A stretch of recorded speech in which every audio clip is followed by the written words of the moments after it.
Well, thank you for a wonderful time of worship, and now I trust we'll have a great time looking at really one of the monumental portions of Scripture, the 5th and 6th chapter of Isaiah. And I was just reminding myself of the words of the Apostle Peter, who in writing his second epistle, chapter 1, verse 12, said, "Therefore I shall always be ready to remind you of these things, even though you already know them and have been established in the truth which is present with you. I consider it right, as long as I am in this earthly dwelling, to stir you up by way of reminder." And I remember when I was just a young preacher, my father used to say to me, "If you're going to preach an old sermon, at least yell in different places."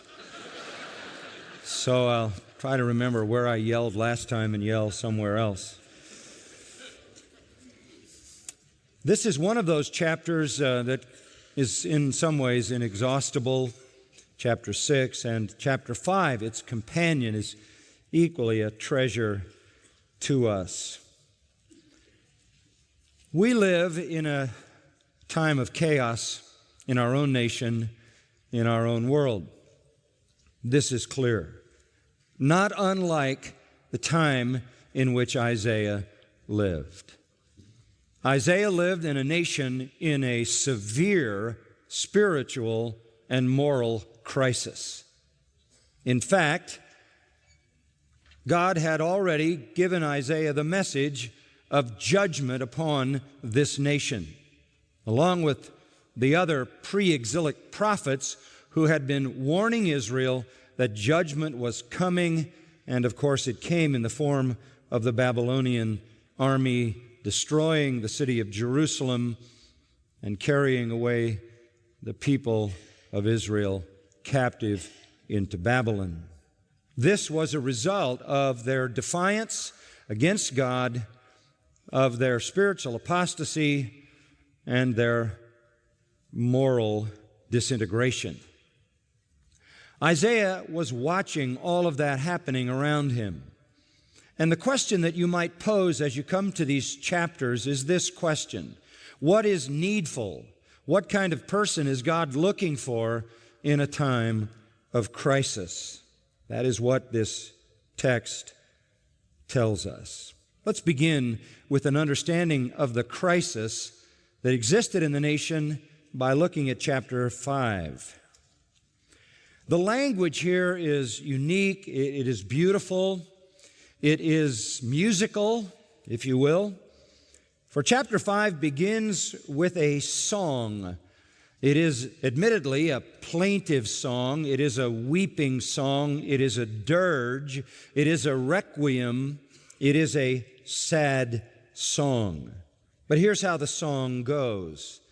"Let me sing now for my well-beloved, a song of my beloved concerning his vineyard." Here comes the song. "My well-beloved had a vineyard on a fertile hill, and he dug it all around, removing its stones, and planted it with the choicest vine. And he built a tower in the middle of it and hewed out a wine vat in it. Then he expected it to produce good grapes, but it produced only worthless ones." In the Hebrew, bu'eshim, sour, inedible berries. A sad song. Everybody would understand that. In an agrarian culture, you invested everything in the production of your vineyard. You purchased the land. You cleared the stones. You planted the choicest vine. You built the protection around it. You hired the people to care for it with the expectation that it would produce usable grapes, only to find out that in the end, when the harvest came, it produced only bu'ushim, useless, sour berries. This is a sad song by anyone's standard in an agricultural society. This is the parable with which our lesson begins, the parable. But there's more to it. Verse 3 says, "And now, O inhabitants of Jerusalem and men of Judah, judge between me and my vineyard. What more was there to do for my vineyard that I have not done in it? Why, when I expected it to produce good grapes, did it produce worthless ones?" Now we know that this is a very personal testimony given by God about God's own vineyard into which He has made this investment only to have it produce worthless fruit. What are we talking about here? Let's keep reading. Verse 5, "So now let me tell you what I'm going to do to my vineyard. I will remove its hedge, and it will be consumed. I will break down its wall, and it will become trampled ground. I will lay it waste. It will not be pruned or hoed, but briars and thorns will come up. I will also charge the clouds to rain no rain on it." A fruitless vineyard, it will be destroyed, flattened, and cursed. And as I said, this is indeed a sad song. All that investment for nothing, all that investment wasted. Tear down the hedge that was intended to protect it, break down the walls that surrounded it and terraced it, trample it down, lay it waste. Don't bother to prune or hoe it. Let the briars and the thorns, the weeds come up, and let it become bone dry. This is a curse on the vineyard. Verse 7 tells us exactly who this vineyard is. "For the vineyard of the Lord of hosts is the house of Israel, and the men of Judah are His delightful plant. Thus He looked for justice, but behold bloodshed, for righteousness, but behold a cry of distress." That's a Hebrew play on words. He looked for mishpath and saw mispach. He looked for tzedakah and saw sa'akah. We're talking about Israel. We're talking about God making an investment in this people only to have this people produce sour berries and to bring upon their heads a curse and the judgment of the vineyard owner, who is none other than God Himself. Let's go back to the beginning a little bit and interpret the language here in light of Israel. "My well-beloved had a vineyard on a fertile hill." The most fertile piece of real estate, we are told, on the planet may well be the land of Israel, and in particular the Jordan Valley. God chose the choicest piece of real estate. He dug it all around, removing its stones. Can well indicate how God built into the Israelite social structure certain laws and patterns of living that isolated them from the encroachment of the pagan nations around them, dietary laws and customs that we're all familiar with. Removing its stones may well have to do with how God called upon Israel upon the entry into that land to eliminate the Canaanites so that they might be unobstructed in their spiritual development and growth in the land which God had given to them. He planted that land with the choicest vine. It's not really debatable anymore that the Jewish people as such are certainly at the pinnacle when it comes to the noblest strains of humankind.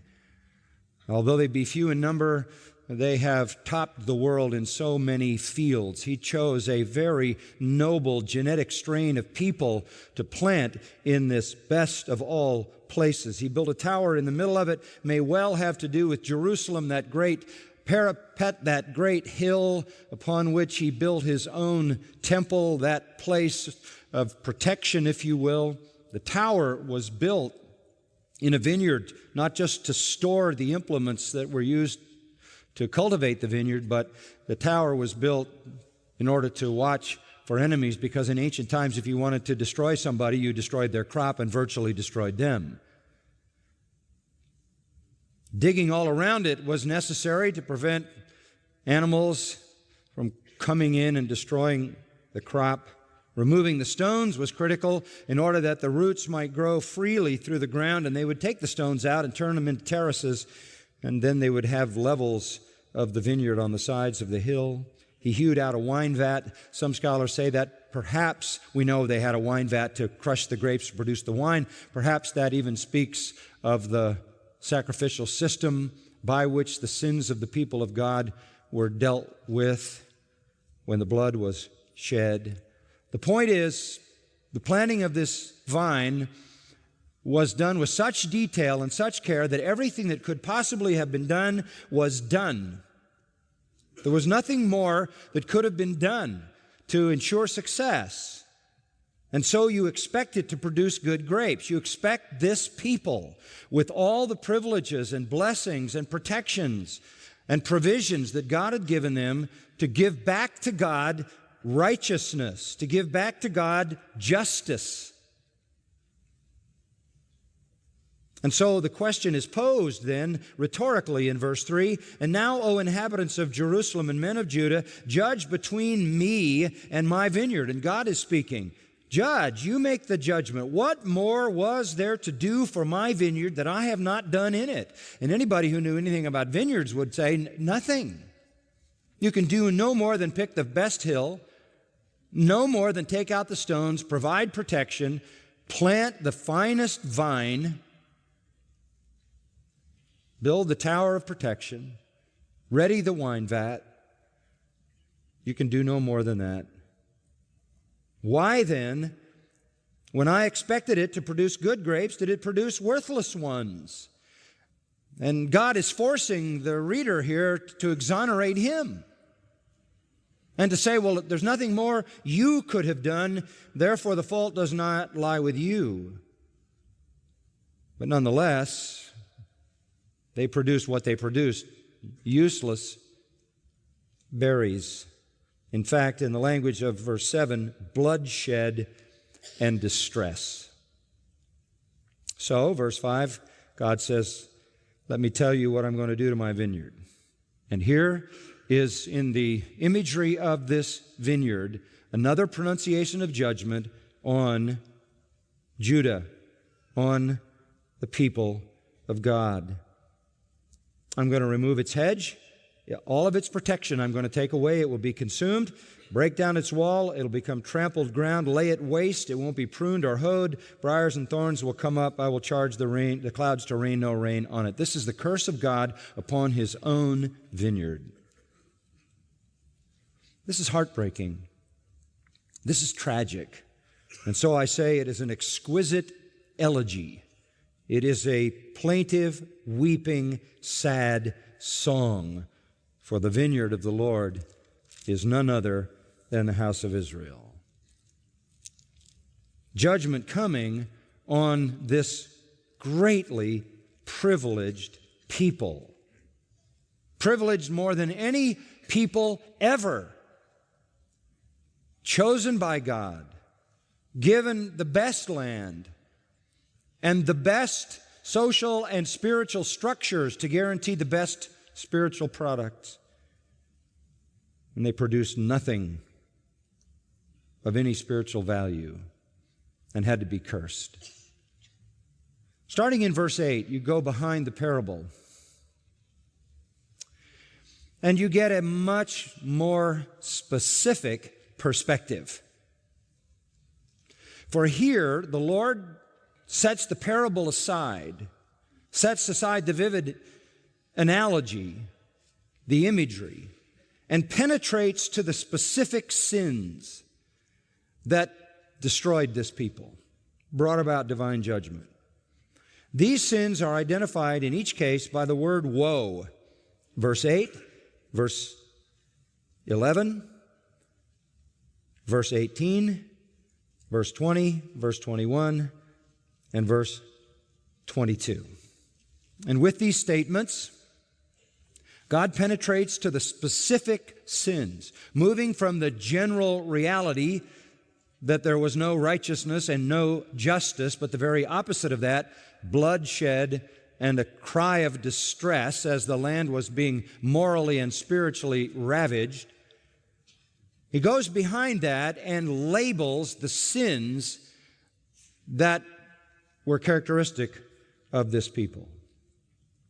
Let's begin in verse 8, and we cannot dig too deeply into these, but we want you to understand them. Number one, woe to those who add house to house and join field to field until there is no more room, so that you have to live alone in the midst of the land. What is this talking about? Grasping materialism. Grasping materialism. Consuming, buying every house in sight, every piece of land in sight, until you have isolated yourself in the midst of all your own possessions.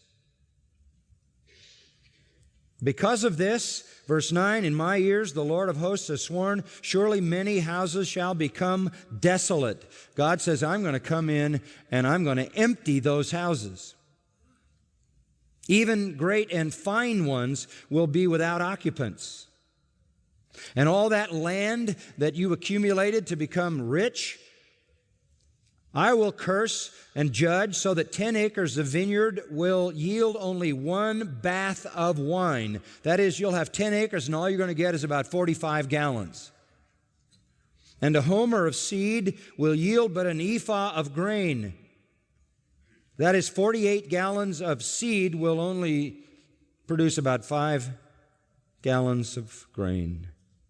Famine conditions. Famine conditions. Your grasping materialism is leading to judgment. You're not thinking about anybody but yourself and accumulating everything that you can possibly accumulate.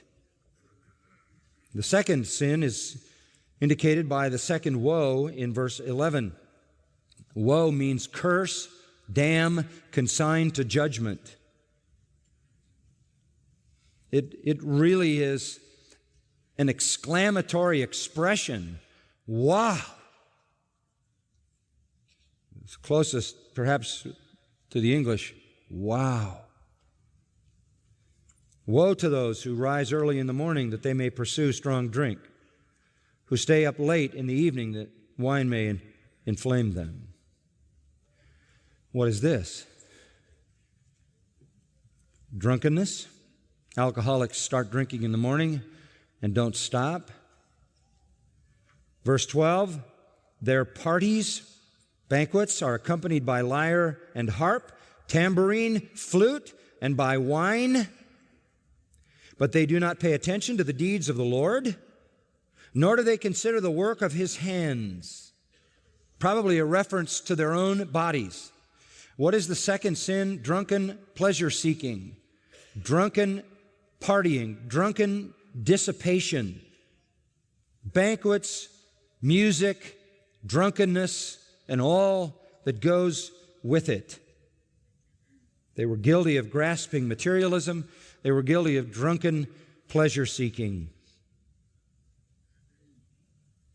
Therefore, verse 13 says, my people go into exile for the lack of knowledge, and their honorable men are famished, and their multitude is parched with thirst. They had so much to eat at their parties. They had so much to drink at their parties. They're going to have nothing to eat. They're going to have nothing to drink. In fact, verse 14, Sheol has enlarged its throat.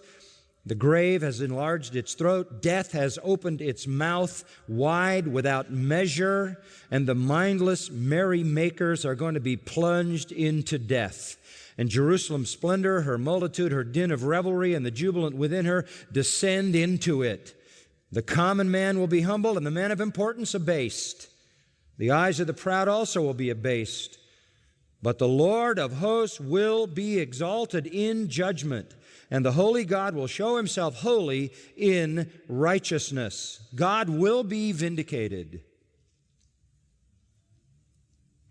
And the lambs will graze as in their pasture, and strangers will eat in the waste places of the wealthy.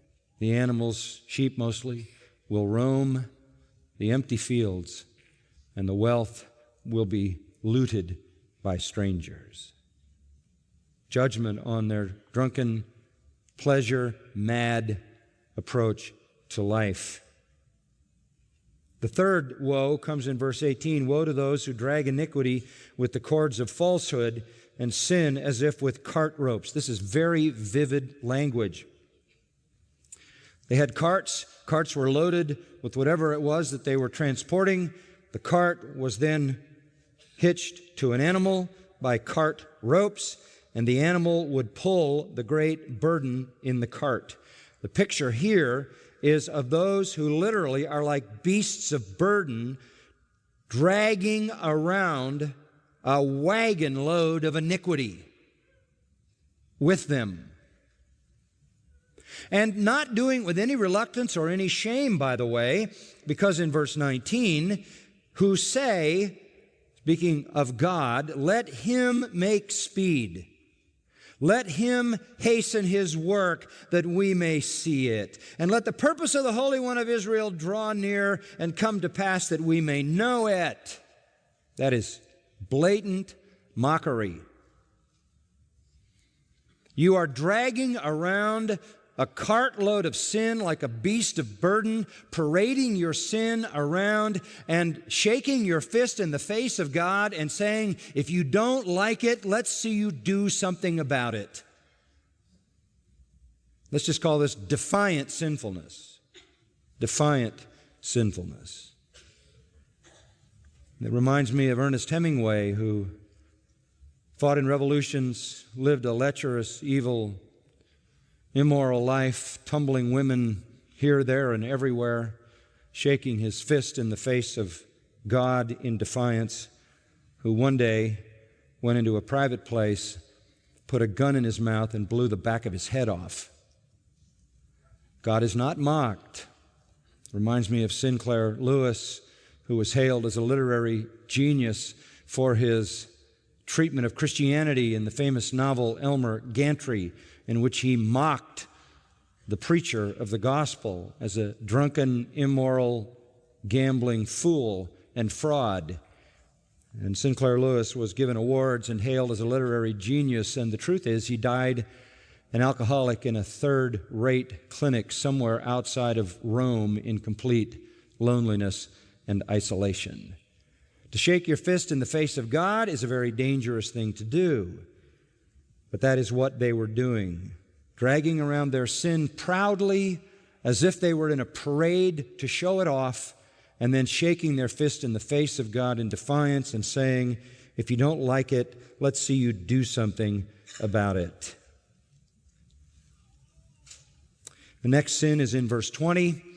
Woe to those who call evil good and good evil, who substitute darkness for light and light for darkness, who substitute bitter for sweet and sweet for bitter.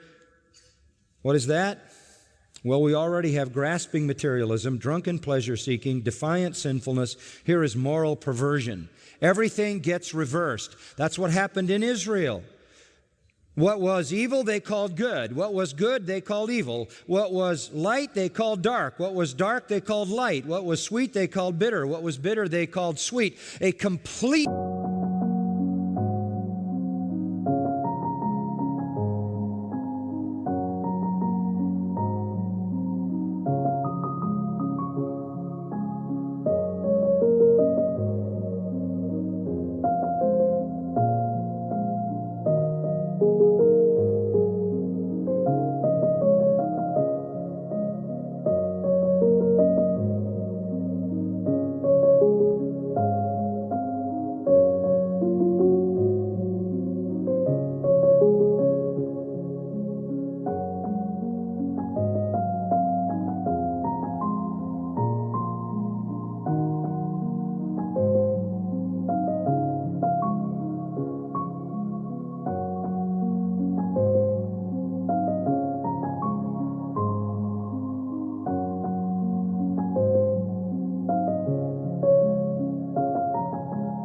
moral reversal. Complete moral perversion. Another sin in verse 21. Woe to those who are wise in their own eyes and clever in their own sight. Let's call this arrogant conceit. Arrogant conceit. Woe to those who are wise in their own eyes and clever in their own sight. Sometimes I think if I'm going to hear another human opinion, I'll be ill. We have more of them now than we ever had in history because we have more media to distribute them all. Everybody's got the answer to everything. Wise in their own sight. It was so in Israel. So what do we have? Grasping materialism, drunken pleasure-seeking, defiant sinfulness, moral perversion, arrogant conceit. And then finally in verse 22, woe to those who are heroes in drinking wine and valiant men in mixing strong drink, who justify the wicked for a bribe and take away the rights of the ones who are in the right. Well, what is this?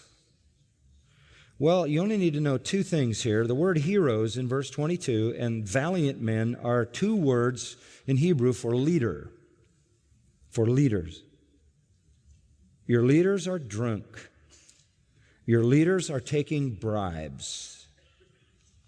Your leaders have no integrity and have abandoned righteousness and justice.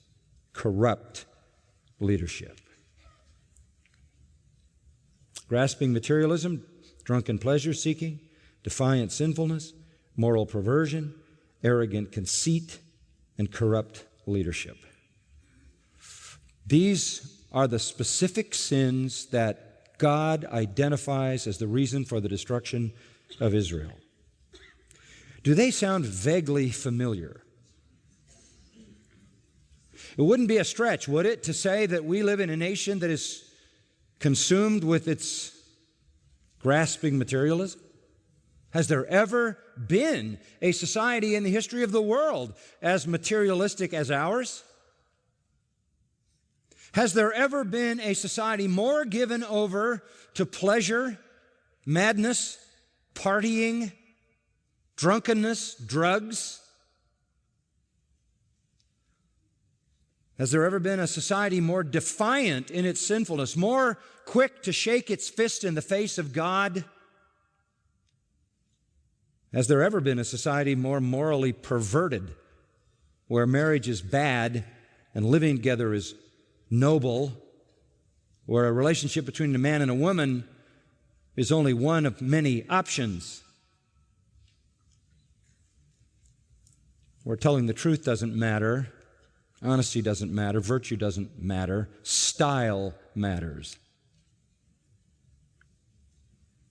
And has there ever been a more arrogant society of people who have more of their own answers for everything? Has there ever been a culture with more personal opinions given weight and merit? And certainly, like many other cultures, we have corruption in our leadership, and we find out about it just about every day, don't we? Another corrupt person who lacks virtue, who lacks integrity, who is dishonest, who is hypocritical, who is immoral, and those are only the ones that we know about.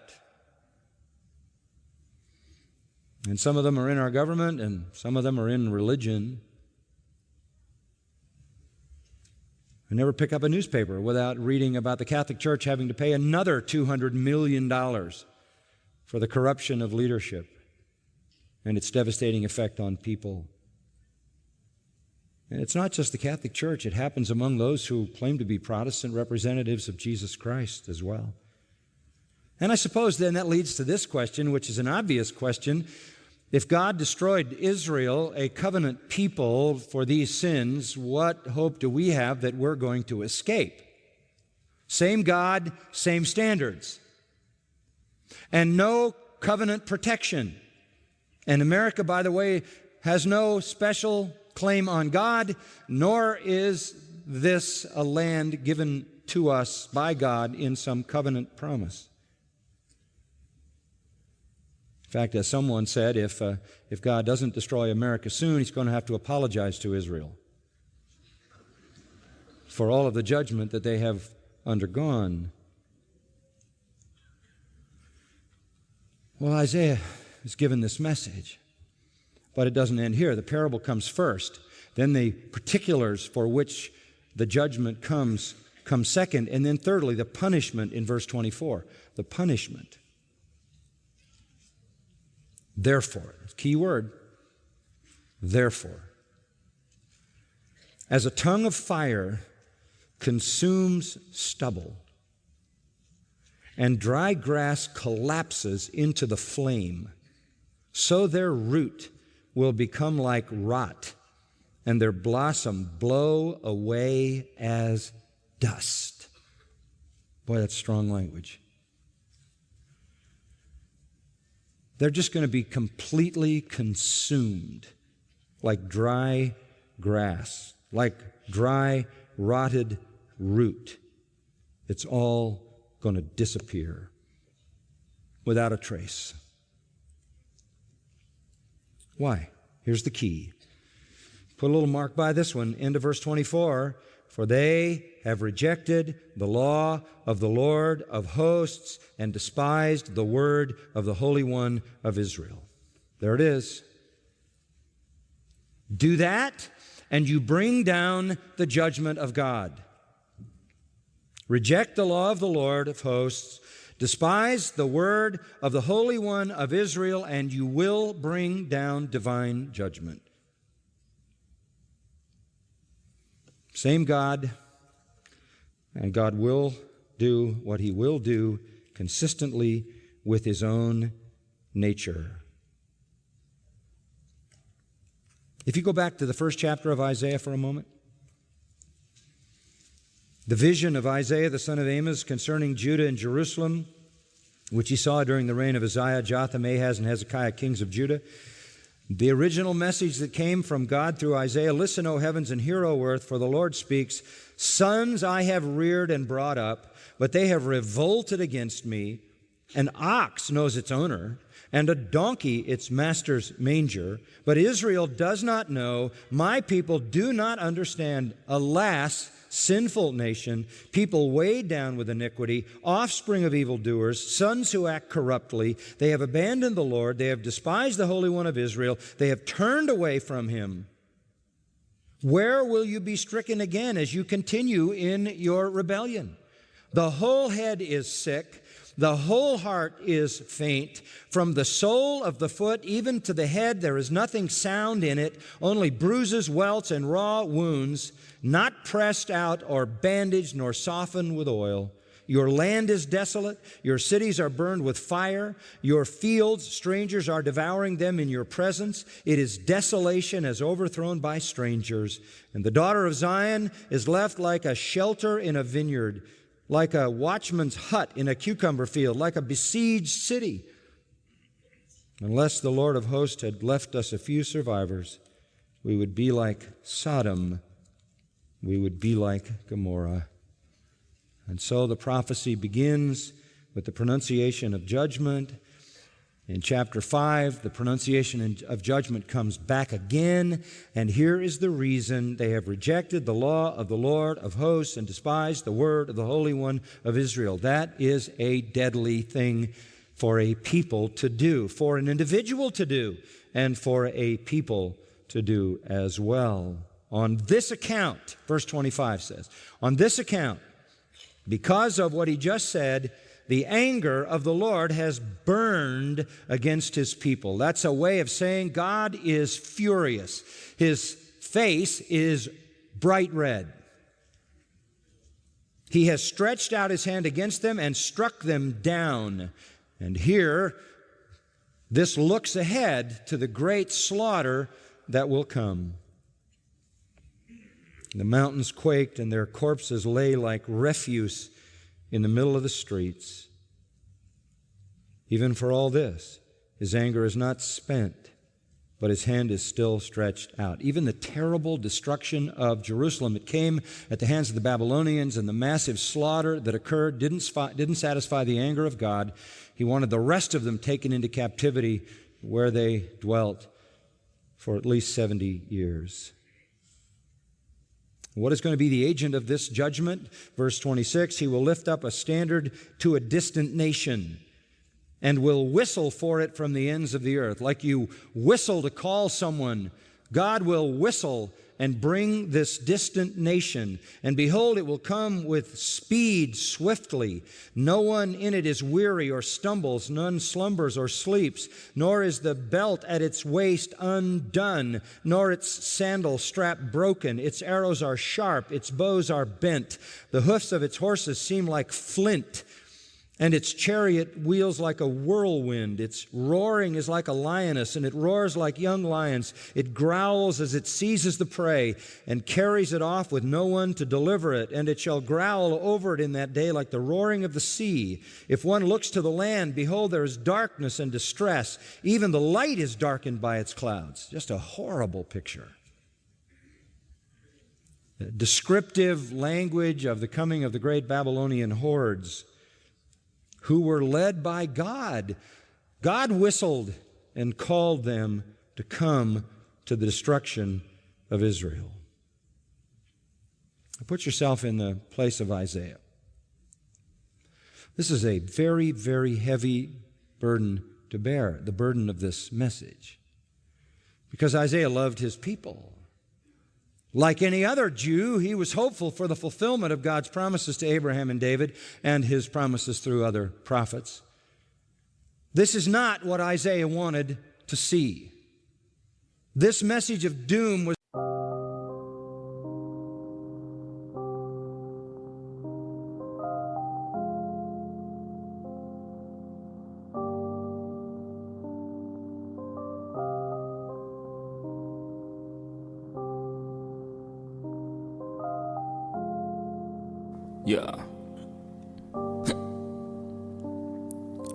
Khi say anh thường hay nhắc về em, mong khỏa lấp những u tối khoảnh khắc về đêm. Nghe lại bài ca ngày xưa cũ, ta hát về nhau, nhớ những giấc mơ ta từng ước to tát về sau. Và đó là khi mà anh dần lụy là không làm chủ chính mình, thấy không gian trở nên tồi tệ, mọi thứ bao phủ chính mình.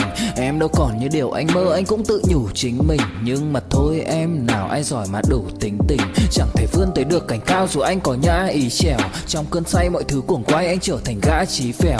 Yêu chân thành là không thay lòng dù em có như thị nở. Ý anh là em như cô tấm, nhìn em như thị nở. Đêm vắng nàng ngón tay xám vàng vì đốt cả bao thuốc lá. Căn phòng chung khi xưa nồng ấm, bây giờ sao bút giá. Một thói xấu mà anh đã quen khi em không ở bên lâu. Anh thường ngồi trong một góc tối nhậu suốt cả đêm thâu. Em mang con tim anh đi đâu, khiến anh mù quáng vẫn cố sáng mỗi khi đau. Em mang con tim anh đi đâu, điều gì choáng váng để xứng đáng ướt mi nhau. Em mang con tim anh đi đâu, khiến anh mù quáng vẫn cố sáng mỗi khi đau. Em mang con tim anh đi đâu, điều gì choáng váng để xứng đáng ướt mi nhau. Đêm thâu, anh đâu muốn nỗi buồn cứ dày thêm đâu. Tên nhau, anh cố gắng không nhớ để mà quên đau. Đào sâu, trong ngàn điều muốn nói nhưng chẳng nên câu. Bao lâu để tổn thương phai mở đi những vết dấu. Vì sao thiếu em đời tôi như bài văn thiếu ý. Vì sao chỉ biết yêu thôi, chẳng hiểu gì dại khờ. Khi con tim cần người, không phải người cần dại khờ. Dấn thân mãi để kiếm trời dưới đất. Vội vàng mang ưu tư vào nhạc cất. Vội vàng tôi muốn tắt nắng đi cho màu đừng nhạt mất. Tương tư chiều cuốn cuộc đời theo hướng mặt trời xa đi. Tương tư chiều mà kỷ niệm ôi còn gọi ta chi. Biển tình dù bao la nhưng mặn chát đắng. Và biển anh không xứng là biển xanh, nhưng anh muốn em là bờ cát trắng. Yêu là xuống cả địa ngục vì đã chót tin như là xuân diệu. Yêu là chết ở trong lòng một ít.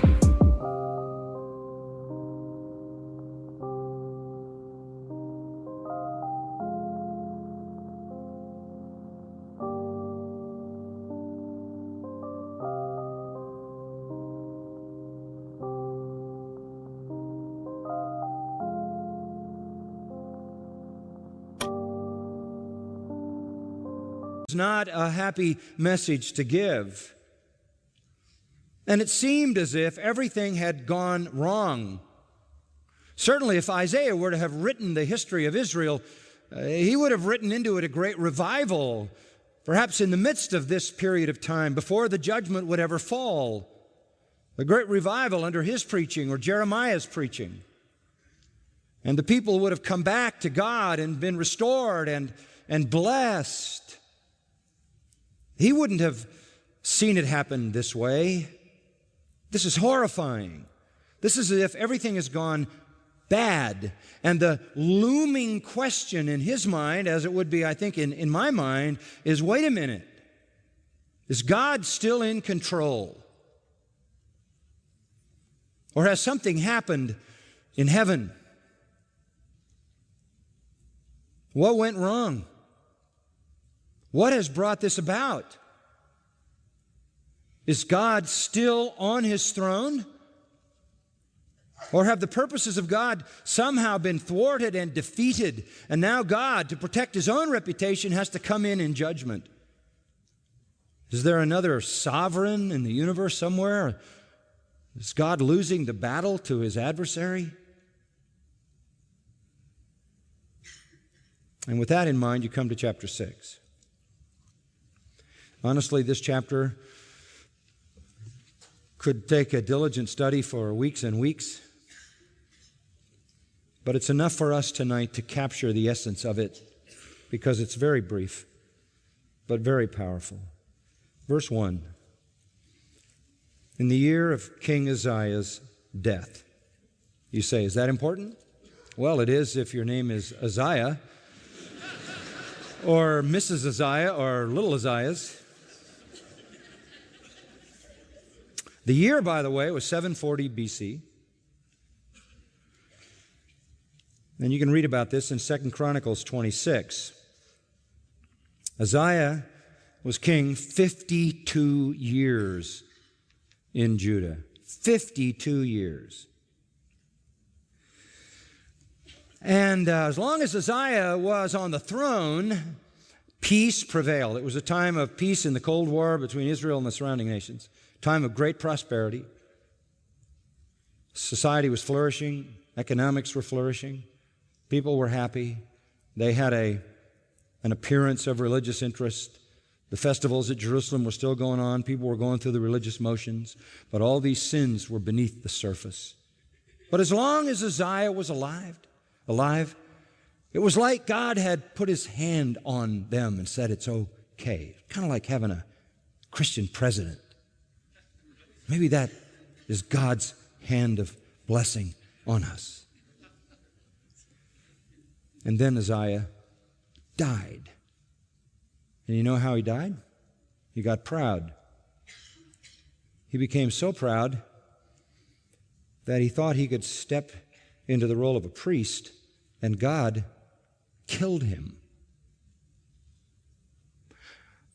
That's the final straw.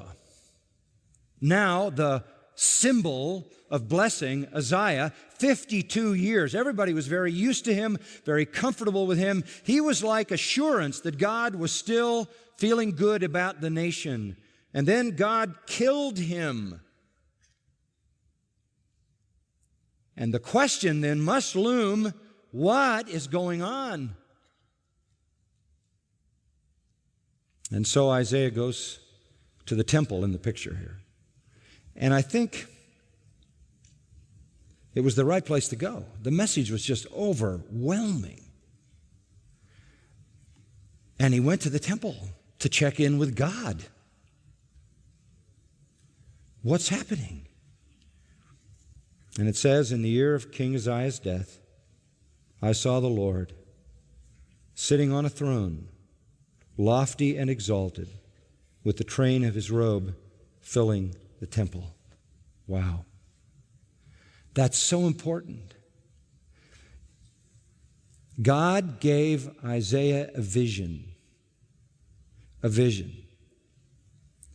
supernatural ability to see into the spiritual realm. And what did he see? God, the Lord, sitting on a throne, lofty and exalted, with the train of his robe, his glory, filling the temple. What is this telling us? Nobody has taken the throne from God. Okay? God is still sovereign. He is still on the throne. By the way, in John 12:41, John says, this was God the Son. God the Son. He saw a vision of God the Son. Comforting because the enemy was on the horizon already. Tiglath-Pileser was on the horizon, about to assault and destroy the northern kingdom. Everything looked like it was disintegrating, but God was still there on his throne, high, exalted, and all glorious. Not only is he all glorious, but verse 2 says, Seraphim stood above him, each having 6 wings. With 2 he covered his face, reverence, for even angels are created beings and cannot look fully upon the glory of God without being consumed. With 2 he covered his feet in humility, for that place is also the holiest of all holy ground. And with 2 he hovered like a celestial helicopter in motion, fluttering in space, always in motion, ready to be dispatched instantly into the service of God, to be sent wherever God wants to send them as ministering spirits. There, surrounding the throne of God, are the angels who worship him and serve him. So heaven is intact. God is on his throne. The angels are there to serve him and to achieve all of his purposes. And nothing has happened to God's character either. Verse 3, one called out to another. This is antiphonal. One called out to another and said, Holy, holy, holy is the Lord of hosts. That, by the way, is the view of God that's the foundation of all Christian experience. God is holy, holy, holy, holy. The triune God is represented in the triune use of holy. Holy is the Father, holy is the Son, holy is the Spirit. Holy, holy, holy. A holiness that can't be measured is implied in the repeating of that word. He is all holy, consummately holy. That means separate. He is utterly unlike us. He is infinitely unlike us. And so, he is still sovereign. He still has the full force of his holy angelic force, and he is without error and without flaw, perfectly, consummately, and infinitely holy. And the whole earth is full of his glory. That is to say, he is the God he's always been. He is the immutable, unchanging, all-glorious, holy, sovereign God.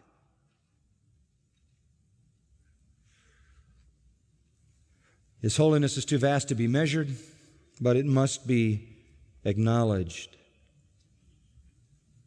And at that moment, verse 4 says, the foundations of the threshold trembled at the voice of him who called out. That's the angels calling, holy, holy, holy. Antiphonally, the whole temple begins to shake and fill with smoke in this vision of Isaiah. Nature, in a sense, is a better interpreter of the majesty of God, and nature begins to react. Everything begins to shake and tremble, and everything is filled with smoke. This is a devastating, frightening thing, reminiscent of Mount Sinai, when the mountain shakes and fire comes and smoke, and the people stay back in fear and horror. God is threatening. God is consuming. God is judging. And Isaiah responds. He has seen the holiness of God. Let's call this, if you're keeping a little outline, the presence. From the parable and the particulars and the punishment to the presence. He's had a vision of God. And folks, I would just say to you, this is the only thing that will anchor your soul in the midst of a time and a world in crisis. To know that God is absolutely sovereign, no one usurps his power, absolutely holy, never makes a mistake, never makes a misjudgment, that his glory is fully intact and infinite. That is to say, he is always immutably who he is. Nothing can change. But it's an awesome thing to come into the presence of a holy God. I'm convinced that this is the most needful thing in our time, is to get a vision of God that has a dramatic effect on you. Not to have a superficial, trivial, smart-alecky kind of relationship with Jesus, but to get a vision of the greatness and the glory and the holiness and the majesty of God that contains elements of fear and judgment. And what was the response? The 5th verse. Then I said. What did Isaiah say? Wow, this is cool. Wow. Now I can go on Christian TV and say I saw God. That'll be good. Like those people who said they went to heaven and saw God, and went to hell and saw the devil. No. He says this, woe is me, for I am, in the Hebrew,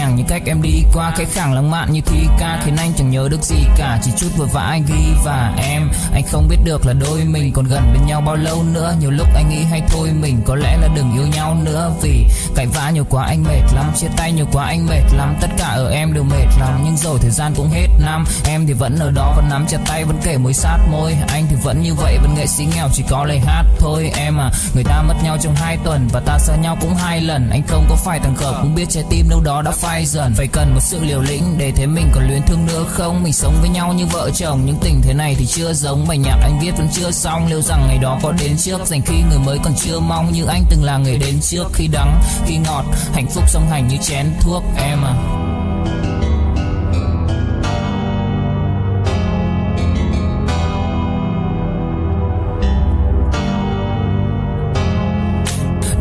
Nào cũng đơn giản nên ca từ anh chỉ mộc mạc, không cần quá nhiều điều cao siêu. Mọi thứ bắt nguồn từ gốc gác, không phải bông đùa hay chốc lát, càng không tự nhiên mà bộc phát. Là bao nhiêu ngày tháng suy tư và thể chẳng anh dần hốc hác. Em hâm em ngu si, anh âm thầm như cu ly, chỉ biết yêu em không chủ ý. Dù em nhạt nhẽo chẳng thú vị, khóe mắt của em là vũ khí. Nhìn em vui vẻ đã đủ cười, không dám xa đi sợ em lạc. Thằng khác nó tát cho ngu người. Nghe này, đây không phải nhạc của anh không lãng mạn thế này, không lấy từng tháng với nhạc của anh. Anh dành từng giây cho em đến khi mái tóc ngả bạc của xanh. Anh cũng không bệnh phải sống đến khi em nằm cạnh xác của anh. Yêu em là cách con tim anh tập đau, là cách linh hồn anh ngập máu, là cách tâm trí anh ngập sầu, nhưng cho cuộc đời anh ngập màu thần kỳ. Giận hờn có khi lại chân quý, những gì thượng đế đã sắp đặt, loài người cũng chẳng thể phân ly.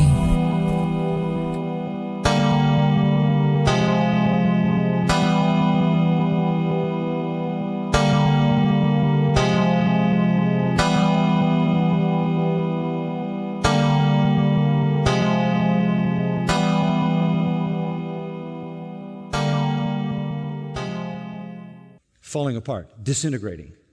He's just used the word woe in the prior chapter 6 times. He knows exactly what it means. He pronounced 6 curses on behalf of God on the nation Israel, and now on his own, he curses himself. Because, why? In the presence of God in all his majesty and all his sovereignty and all his holiness and all his glory, he compares himself with God, and he knows that he is ruined. He's overwhelmed with his wickedness, sinfulness, wretchedness. I'm disintegrating. I'm going to pieces. He's like Ezekiel, who collapses with a similar vision, or John in Revelation 1, who falls over like a dead person in a similar vision.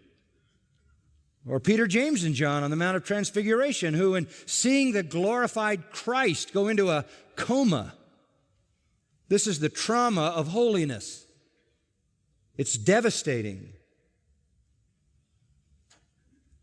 God is looking for people who have a vision of Him that traumatizes them with His majesty and His glory and His holiness.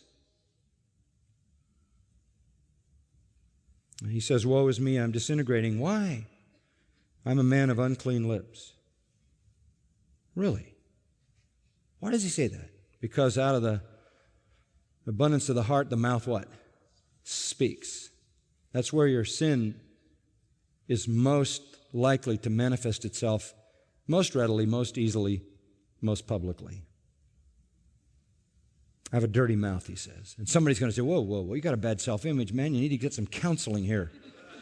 You know, you're never going to make it in life if you go around with a bad self-image. That's a negative confession, friend. That kind of negative confession is going to produce some bad stuff in your life. You don't want to be saying things like that. He's saying, I'm a man with a dirty mouth. Not in comparison to the rest of the people in Israel. In Israel, as Israel goes, he had the best mouth in the land. He opened his mouth and God spoke. He was the preacher and the prophet. But in comparison to God, he is vile and he knows it. I am a man with a dirty mouth. I live among people with dirty mouths. Why are you saying this? For my eyes have seen the King, the Lord of hosts. I'm not comparing myself with anybody but God. And the devastation is this. If I saw God, God saw me. I saw holiness, he sees sinfulness. I'm doomed. I'm doomed. And so he pronounces a curse on himself. This is the heart of the true penitent. He has seen a vision of the glory of God, and he sees his own wretched sinfulness and rightly curses himself. And then comes the purification. And this is what you have to get to. Verse 6. Then one of the seraphim flew to me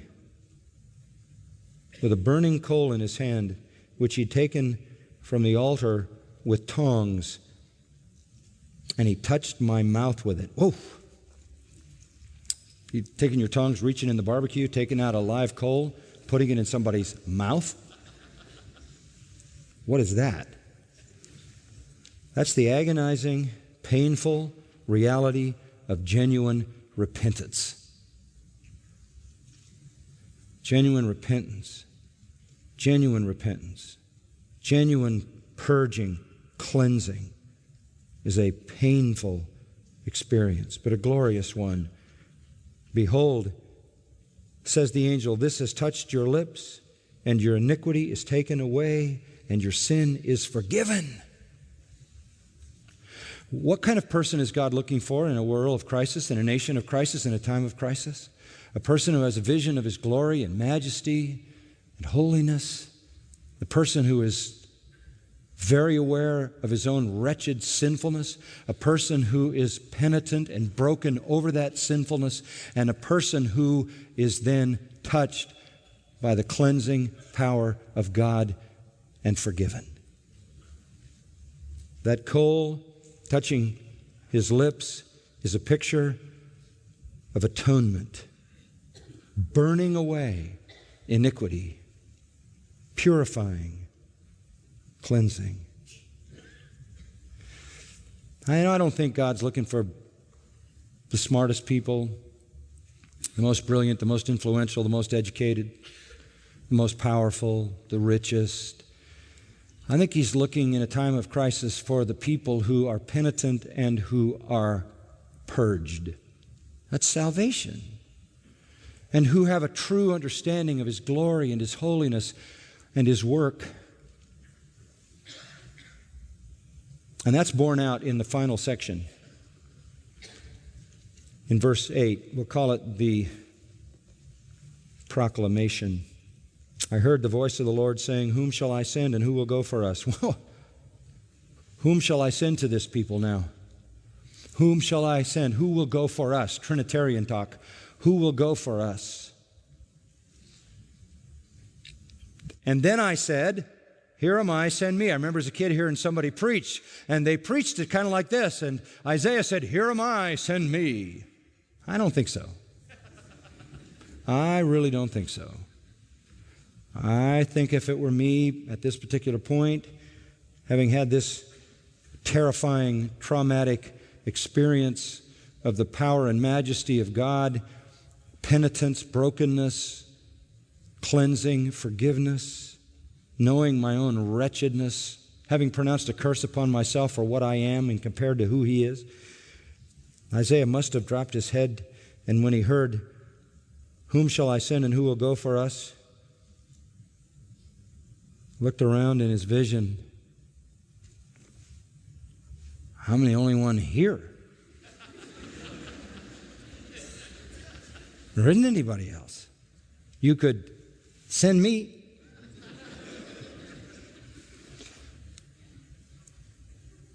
Probably wondering if he could survive such an offer. I love this. Verse 9, he said, "Go. You're my man. Tell his people." You go tell them. Go tell them. That's all the Lord is looking for. Someone to go and tell them that God will forgive, that God will cleanse, and that God will judge. Go and warn, and go and offer gospel salvation. You're my man. I don't need the perfect. I don't need the specially gifted. I don't need the rich and the famous and the influential and the powerful. I don't need that. You're the person I need. This is the kind of person God's looking for in a world in crisis, a nation in crisis, someone who has been touched and cleansed and is willing to go. And by the way, when you go, tell this people, keep on listening but don't perceive, keep on looking but don't understand, render the hearts of this people insensitive, their ears dull, their eyes dim, lest they see with their eyes and hear with their ears, understand with their hearts and return and be healed. What? Go, and no one will understand what you say. No one will buy into it. Their ears are dull. Their eyes are dim. They can't see. They can't hear. They can't understand. They won't return, and they won't be healed. Oh, that's a nice sort of send-off. And so in verse 11, he said what I would say. Then I said, "Lord, how long? Like, a week maybe? I mean, if nobody's going to pay any attention to this, what's the point?" The Lord said, No, just keep doing it until cities are devastated and without inhabitant, until houses are without people and the land is utterly desolate, and the Lord has removed men far away, and the forsaken places are many in the midst of the land. Just keep doing it and keep doing it and keep doing it and keep warning them and keep telling them that God will forgive, and keep it up until there's no one left to tell it to. This is kind of the Old Testament Great Commission. Why would I do that? Nobody's going to hear, nobody's going to believe, nobody's going to see it, nobody's going to understand it, nobody's going to return, nobody's going to be saved. But finally the promise in verse 13. Yet there will be a 10th portion in it. This is the doctrine of the remnant. There's a 10th. Very, very difficult Hebrew verse with a lot of different English translations. The gist of it is, there's a 10th. There's a stump. There's a holy seed. This is the doctrine of the remnant. And so it is today. What kind of people is God looking for?